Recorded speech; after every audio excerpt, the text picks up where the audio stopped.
Mwanamke mjamzito alimpeleka bilionea aliyejeruhiwa bila fahamu nyumbani kwake maskini. Jina lake lilikuwa Amina.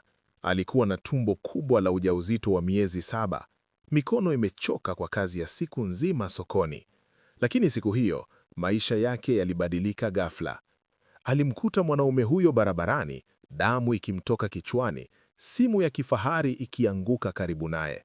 Watu walikuwa wamekusanyika, lakini hakuna aliyethubutu kumsaidia. Amina alimwangalia uso wake kwa makini. Alimtambua. Alikuwa ni Bwana Karanja Mwangi, bilionea mashuhuri, mmiliki wa kampuni kubwa ya ujenzi na shule za kibinafsi kote Kenya. Habari zake zilikuwa kwenye runinga kila siku. Ni mtu mkubwa, lakini leo ni mwanadamu tu, Amina alinong'ona.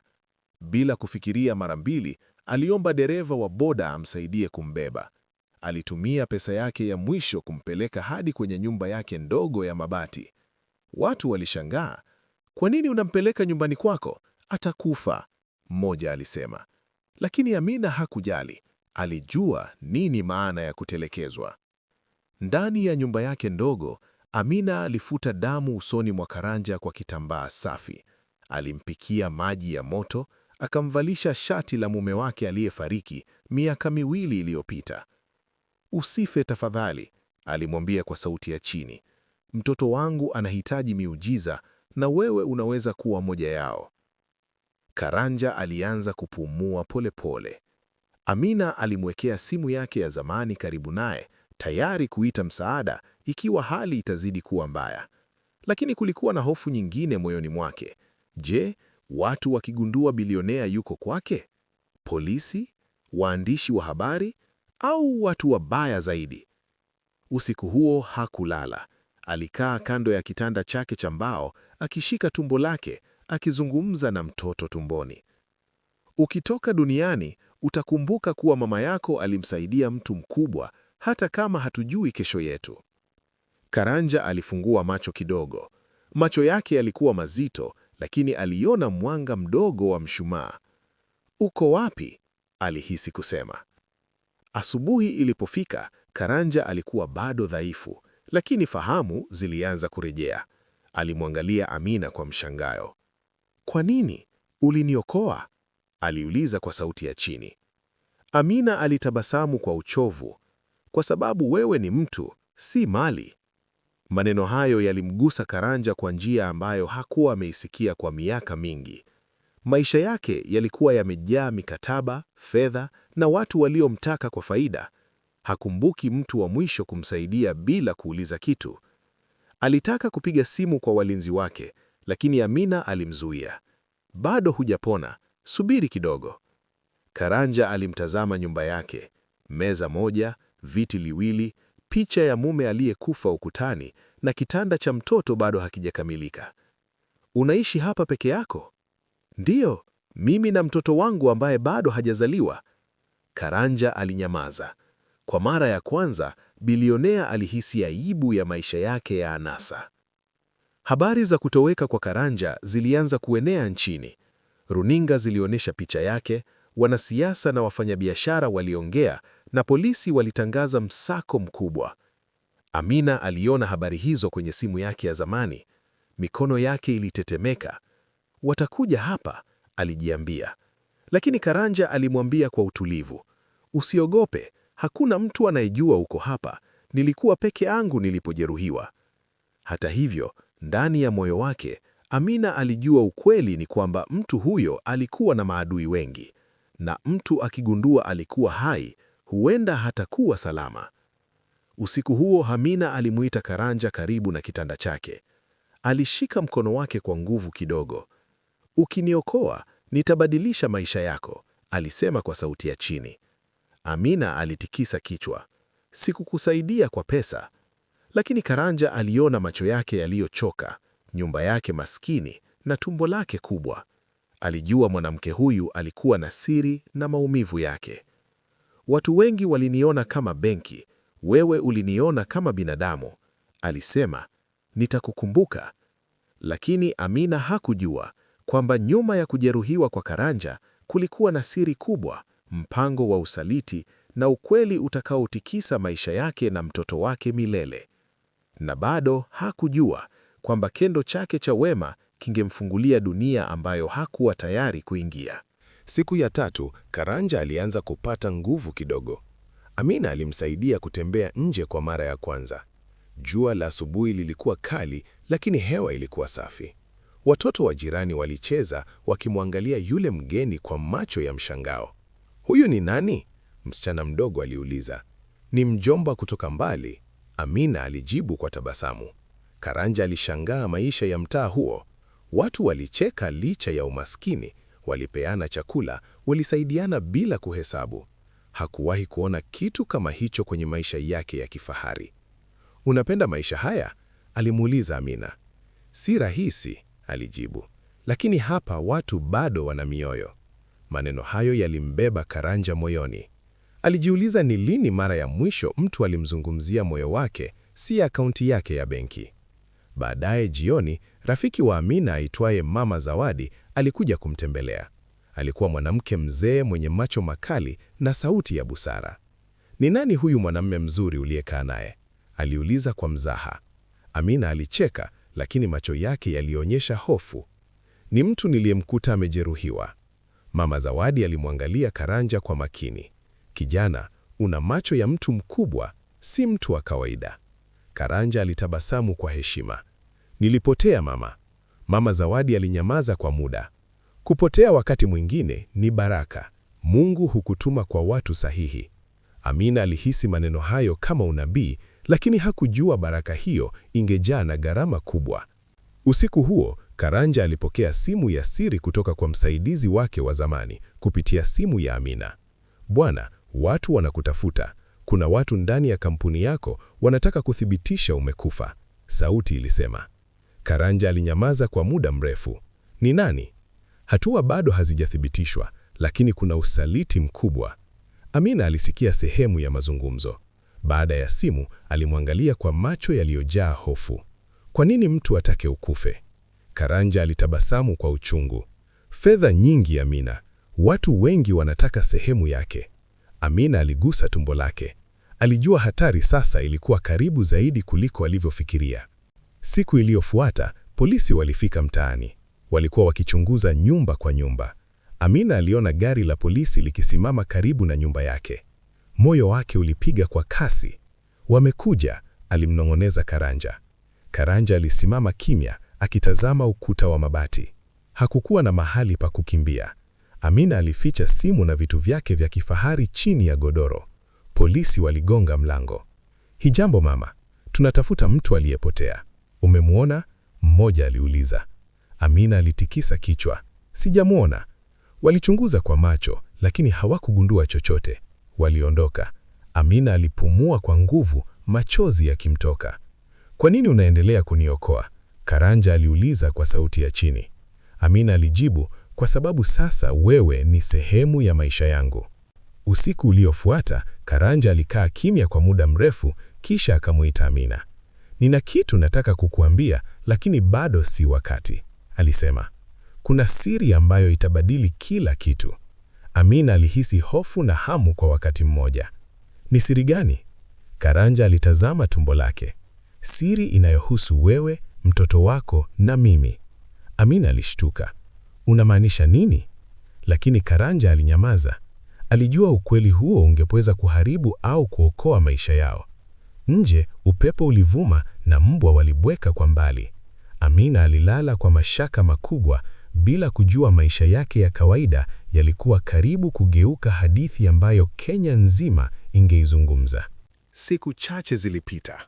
Karanja alianza kuonekana kama mtu wa kawaida kabisa.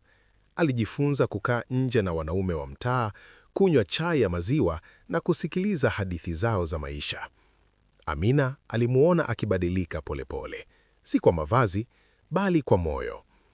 "Watu hapa wanacheka hata bila pesa," Karanja alimwambia. Amina alijibu, "Kwa sababu maisha hayako kwenye pesa tu." Lakini ndani ya moyo wa Karanja, mawazo mazito yalikuwa yakimtesa. Alijua watu wake wa karibu walikuwa wakigawana mali yake, wakipanga maisha bila yeye. Alijua pia kwamba kukaa hapa kulimweka Amina katika hatari. Usiku mmoja, alisikia watu wakizungumza nje kwa sauti ya chini. Alitazama kupitia dirisha dogo la mabati na kuona wanaume wawili wasiojulikana. Hawakuwa wa mtaa huo. Anapaswa kuwa karibu, mmoja alisema. Karanja alijua watu wake walikuwa wameanza kumfuata. Amina aligundua mabadiliko ya tabia ya Karanja. Alikuwa mtulivu sana, mara nyingi akitazama mbali kana kwamba anasubiri jambo baya. Niambie ukweli, Amina alisema jioni moja. Wewe ni nani hasa katika maisha ya watu? Karanja alitabasamu kwa huzuni. Nilijenga himaya, lakini nilisahau kujenga familia. Amina alinyamaza. Alikumbuka mume wake aliyekufa, jinsi alivyomwacha akiwa na mimba na deni nyingi. Alijua maumivu ya upweke. Pesa hazimlindi mtu dhidi ya upweke, alisema polepole. Karanja alishika tumbo lake kwa heshima. Mtoto huyu atakuwa tajiri zaidi kuliko nilivyowahi kuwa. Amina alicheka. Tajiri wa nini? Upendo, Karanja alijibu. Maneno hayo yalimgusa Amina, lakini pia yalimuogopesha. Alihisi kulikuwa na maana ya ndani zaidi. Siku moja, Mama Zawadi alimvuta Amina pembeni. Mtoto wangu, mwanaume huyo ana siri kubwa, alisema kwa sauti ya chini. Ninajua, Amina alijibu, lakini siri zake zinaweza kuleta damu au baraka. Amina alistuka. Kwa nini unasema hivyo? Mama Zawadi alitabasamu. Maisha ya watu wakubwa huleta mawimbi kwa watu wadogo. Wakati huo huo, Karanja alipokea ujumbe mfupi kutoka kwa mwanasheria wake. Urithi wako uko hatarini. Familia inadai umekufa. Tafadhali wasiliane. Karanja alifunga macho. Alijua wakati wa ukweli ulikuwa unakaribia. Usiku huo Amina alisikia Karanja akilia kimya. Hakuwahi kuona bilionea akilia. Alikaa karibu naye. Kwa nini unalia? Kwa sababu nimepoteza kila kitu ambacho pesa haiwezi kununua. Muda, familia na heshima ya ndani. Amina alishika mkono wake. Bado una nafasi ya kubadilika. Karanja aliyemwangalia tumbo lake. Mtoto wako ananipa nafasi hiyo. Amina alihisi moyo wake ukitetemeka. Kwa nini kila kitu kinamzunguka mtoto wake? Siku iliyofuata, mtu mmoja wa suti alifika mtaani, akijifanya kama mfanyabiashara wa kawaida. Aliuliza watu kuhusu Amina. Unamtafuta nani? Mama Zawadi aliuliza.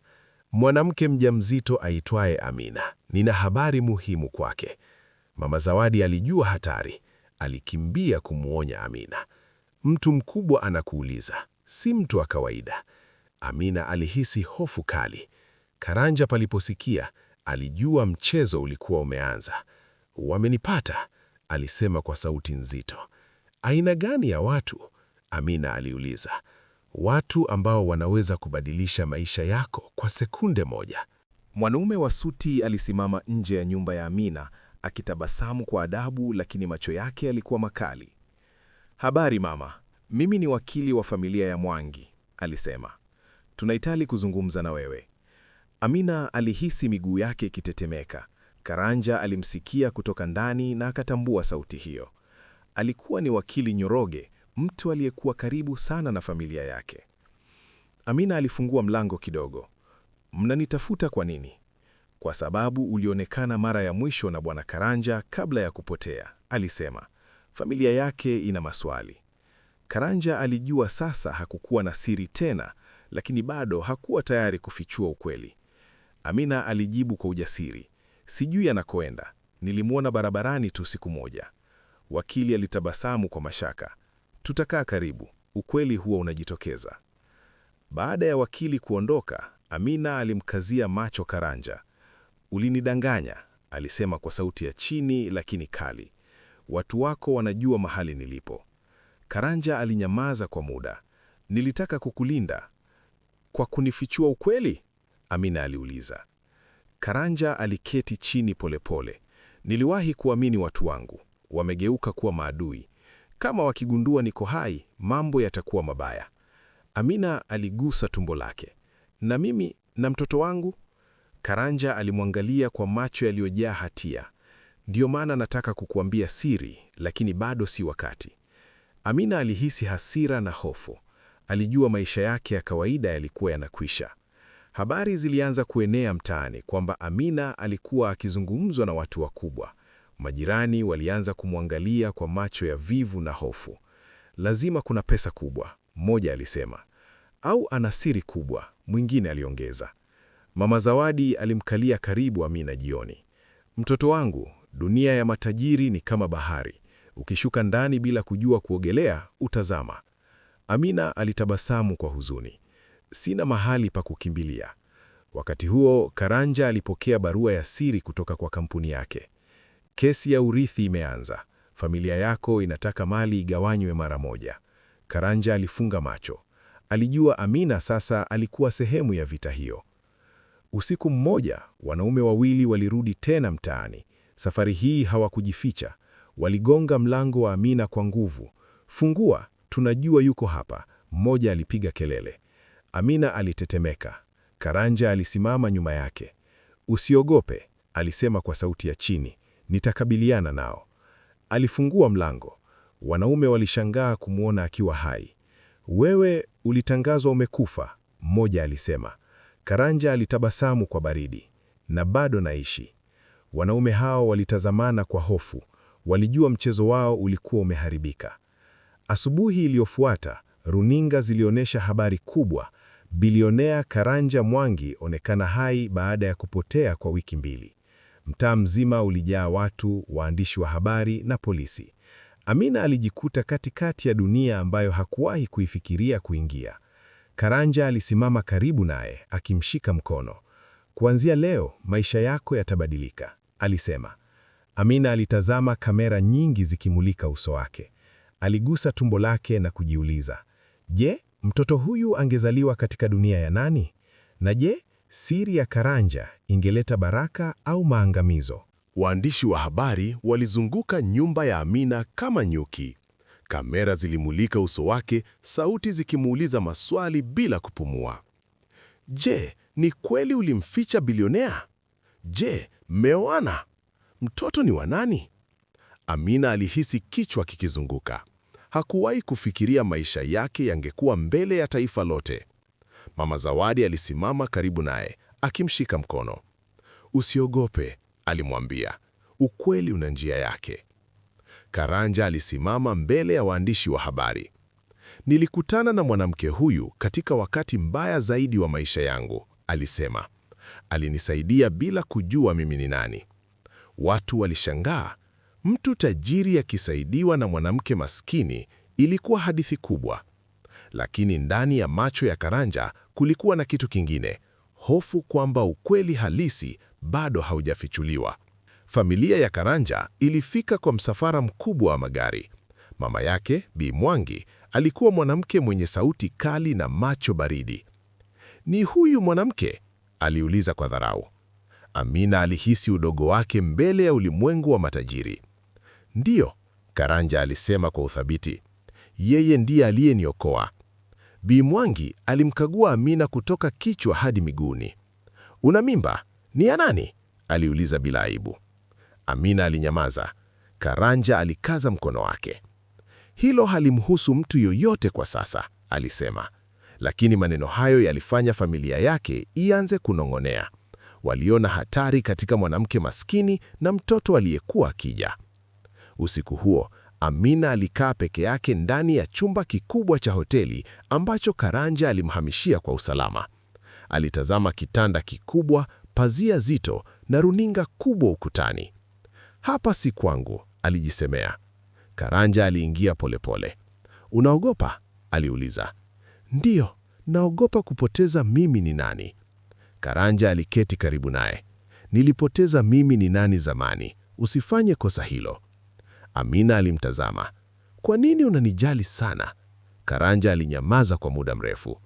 "Kwa sababu maisha yako na yangu yameunganishwa zaidi kuliko unavyofikiria." Maneno hayo yalifanya Amina ahisi baridi moyoni. Siku iliyofuata, wakili Njoroge alileta nyaraka nyingi mezani. "Kwa mujibu wa sheria," alisema, "kama Bwana Karanja hana mrithi wa damu, mali yake itagawanywa kwa familia." Bi Mwangi alitabasamu kwa kuridhika. Lakini Karanja alisimama. Mtoto huyu anaweza kuwa sehemu ya urithi wangu, alisema kwa sauti nzito. Kila mtu aligeuka kumtazama Amina. Una uhakika? Bi Mwangi aliuliza kwa kejeli. Karanja alimtazama Amina kwa macho ya siri. Ndiyo, lakini ukweli kamili utakuja baadaye. Maneno hayo yalitikisa chumba kizima. Amina alihisi kama dunia imesimama. Usiku huo, Amina alimfuata Karanja kwenye bustani ya hoteli. Unamaanisha nini kusema mtoto wangu ni sehemu ya urithi wako? Aliuliza kwa hasira na hofu. Karanja alitazama anga. Kuna jambo ambalo hukuwahi kujua kuhusu mumeo wa marehemu, alisema polepole. Amina alishtuka. Unajua nini kuhusu yeye? Karanja aligeuka, macho yake yakijaa uzito wa miaka mingi ya siri. Nilimjua, na kuna uhusiano kati yangu, yeye na mtoto wako ambao utabadili kila kitu. Amina alishika tumbo lake kwa nguvu. Niambie sasa, alipiga kelele. Lakini Karanja alitikisa kichwa. Bado si wakati. Ukweli huu unaweza kuvunja familia au kuijenga upya. Amina alijua maisha yake yalikuwa karibu kufika kwenye kilele cha siri kubwa ya maisha yake. Karanja alimpeleka Amina katika ofisi yake ya zamani ya kampuni. Ukuta ulikuwa umejaa picha za ujenzi, watu wakubwa wa serikali na mikataba mikubwa. Alitoa faili moja la zamani kutoka kwenye draw iliyofungwa kwa miaka. Jina la mume wako lilikuwa Hassan Ali, alisema. Amina alishtuka. Unamjua vipi? Karanja alifungua faili. Ndani kulikuwa na picha ya Hassan akiwa kijana, akiwa na Karanja. Hassan alikuwa mshirika wangu wa kwanza katika biashara, Karanja alisema. Tulianza pamoja, tulipambana pamoja. Lakini aliniokoa siku moja, na mimi nikamwacha. Amina alishika kiti kwa nguvu. Aliibiwa hisa zake, Karanja aliendelea. Aliondoka bila kitu. Niliendelea kuwa bilionea. Amina alihisi machozi yakimtoka. Alikuwa ameolewa na mwanamume ambaye aliwahi kusaidia kuunda himaya kubwa, lakini akafa maskini. Karanja alitoa barua ya zamani iliyoandikwa kwa mkono wa Hassan. Aliandika kabla ya kufa, alisema. Amina alisoma kwa sauti ya chini. Karanja, kama kitu kitanitokea, tafadhali linda familia yangu. Mtoto wangu atakuwa sehemu ya damu yako kwa sababu uliapa tutakuwa kama ndugu wa damu. Amina alitazama Karanja kwa mshangao. Unamaanisha nini? Karanja alishusha kichwa. Nilikuwa kama kaka yake. Kwa mila, watoto wetu wangekuwa kama damu moja, na kuna nyaraka nilizosaini kumpa mtoto wa Hassan haki ya urithi wangu. Amina alishika tumbo lake. Mtoto wangu? Familia ya Mwangi ilikusanyika tena. Wakili Njoroge alisoma hati ya zamani mbele ya wote. Kwa mujibu wa hati hii, alisema, mtoto wa Hassan Ali anachukuliwa kama mrithi wa kisheria wa Karanja Mwangi kwa sababu ya mkataba wa kifamilia na wa biashara. Chumba kililipuka kwa kelele. Bi Mwangi alipiga meza. Haiwezekani, mtoto wa mwanamke maskini awe mrithi wa mali yetu. Karanja alisimama kwa uthabiti. Mtoto huyu ni damu ya ndoto yangu ya zamani, na mimi ndiye niliyesaliti ndoto hiyo. Amina alilia kimya kimya. Hakuwahi kujua mtoto wake alikuwa karibu kuwa mrithi wa himaya kubwa zaidi Kenya. Usiku huo, Amina alikaa na Karanja peke yao. Unafanya hivi kwa nini? Unaweza kunipuuza na kuendelea na maisha yako ya bilionea. Karanja alitikisa kichwa. Nilimwangusha Hassan. Niliwacha rafiki yangu afe maskini. Lakini wewe ulinirudisha kwa maisha. Amina alimwangalia. Na mimi? Wewe ulinirudisha kwa maisha, alisema. Mtoto wako ni nafasi yangu ya mwisho ya kulipa deni la moyo. Amina alishika tumbo lake. Mtoto huyu atajua ukweli? Karanja alitabasamu kwa huzuni. Atakuwa tajiri wa pesa, lakini muhimu zaidi, tajiri wa ukweli na moyo. Miaka miwili baadaye, mtoto wa Amina aliyeitwa Baraka Mwangi Ali alisimama mbele ya shule kubwa iliyojengwa na Karanja kwa jina la Hassan Ali. Amina alisimama nyumba yake, akiwa bado mwanamke mnyenyekevu, lakini sasa akiwa mama wa mrithi mkubwa. Karanja, sasa mzee na mtulivu, alishika mkono wa mtoto huyo. Ninakupa urithi wa pesa, lakini muhimu zaidi, ninakupa urithi wa ukweli na moyo. Baraka alimkumbatia Amina. Mama, ulifanya nini siku ile? Amina alitabasamu na kusema kwa sauti ya chini, nilimsaidia mtu bila kujua alikuwa nani, na msaada huo ulirudisha haki ya baba yako. Kamera ikapanda juu ikionyesha mtoto wa mwanamke maskini sasa akiwa mrithi wa himaya kubwa, lakini bado akishika mkono wa mama yake kwa unyenyekevu. Mwisho uliacha swali kubwa kwa hadhiria. Je, pesa zinaweza kulipa deni la moyo? Au ni wema wa mtu mmoja tu unaobadilisha historia?